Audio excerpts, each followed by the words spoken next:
The National Association of Independent Schools. Well, I've never heard of it, so let's see. The National Association of Independent Schools is a non-profit membership association that provides services to more than 1,800 schools and associations of schools in the United States and abroad, including more than 1,500 independent private K-12 schools in the U.S. Wow! That's quite a reach across the realm of education. I wonder what kinds of values this association advocates for. How can schools foster a culture that promotes diverse leadership? Or, put another way, how can schools establish hiring practices to promote or pass over people on the basis of skin color? Golly, I cannot wait to find out. When we're attracting faculty of color, and I think that we look at it purely from a number standpoint. You look at it purely from a numbers standpoint. So, you're only concerned with the statistical optics of the racial makeup of faculty. Got it. We look at having faculty of color as a point of attraction for increasing our demographics of students of color, enrollment of students of color. Faculty of color are basically window dressing to attract students of color because students of color are turned off by teachers who have the wrong skin color? Got it? We often don't ask the question, what does our school do for our faculty of color? Why would this be a destination for them? Well, if your other comments are to be believed, it would be a destination for them because their skin tone is an attribute that commends them to the jobs you have available. Or did I misunderstand you? If you allow individuals, diverse individuals of color to come in who possess the basic skills that we're looking for, and not necessarily the educational skills, because you are letting them grow and you are giving them more and more positions of leadership, they're going to want to stay at a place that is nurturing who they are and where they want to go. Wait a second. You're willing to hire people who lack educational skills as school faculty.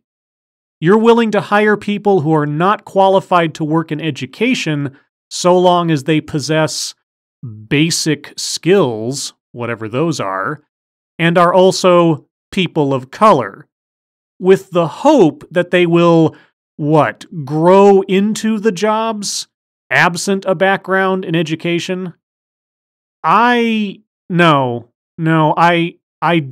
got it. A key step that schools can do is to step back and take a look at their mission statements, for one.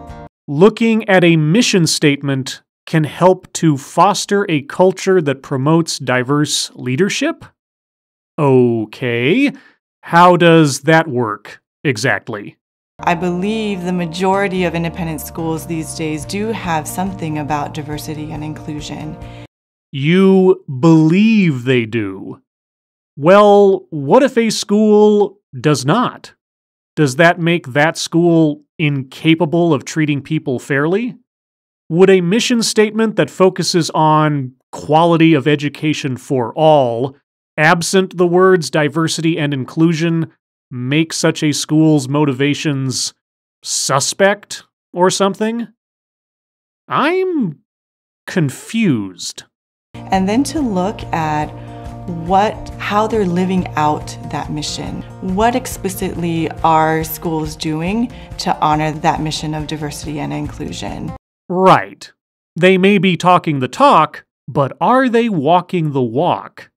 And I wonder who it will be.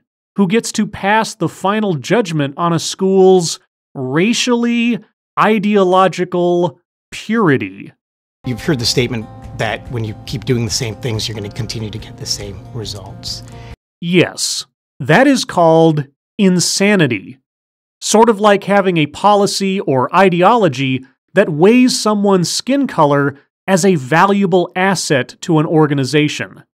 Such policies have been tried many, many times before in history, and they have always kind of failed, which makes me wonder why such things are back in fashion these days.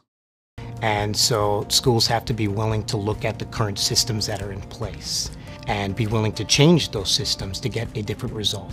Well, I am assuming, which is a dangerous prospect, I know, that most schools currently do not have systems in place of something like "thou shalt not hire anyone non-white," as that would kinda be against the law. So if the goal is to hire more non-white people, more people of color, what sort of system would a school have to put into place to achieve that stated goal? Wouldn't it necessarily have to be a system that involves racial discrimination? Or am I missing something? The desired result is to have more individuals of diverse backgrounds, more people of color, perhaps. People of color, perhaps? Our speaker says that almost as if it is a somewhat reluctant afterthought, when from the other speakers, I would think that is the entirety of the goal here. In leadership positions, well, then we have to look at non-traditional regions for recruitment and or make sure that we provide those professional development opportunities, that we provide mentoring opportunities, and then we provide genuine support once folks step into those leadership opportunities. Ah, yes. Vague generalities that provide no real details. Got it. Always starting with the question of, what does someone else need? How can I help? Someone else? Okay, I am really, really confused. I mean, if your school provides good pay and good benefits and, professional support, and you require that they have the qualifications and experience that would commend them to the job, Okay, is there some secret recipe of compensation or assistance that is unique only to people who are not white or something? They are all talking as though there is something inherently repellent to people with particular skin colors at independent schools, and that it needs to be fixed. Okay, so how do you fix it? And what are you talking about? I know I am not going to get a straight answer from this video, but it is always impressive to me how a problem is cited, generalized solutions are mused on, and yet nothing is ever actually offered as an answer.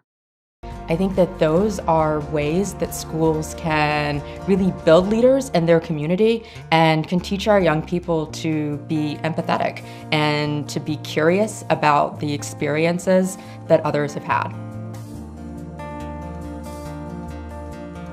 Well, based on this promotion, were I a parent of a student potentially attending one of your member schools, I would be very curious as to the work experience and qualifications of the staff members if the established threshold is a basic set of skills and a skin color that helps to pad your overall faculty race statistics. This is one of those videos where, after watching it, I really do hope that I am just dumb, that I completely misunderstood or misinterpreted what these educators were talking about or alluding to. I would love to be proven wrong in my interpretations here. Because if I am correct, then we have a very, very bleak future to look forward to. As always, Thank you for watching.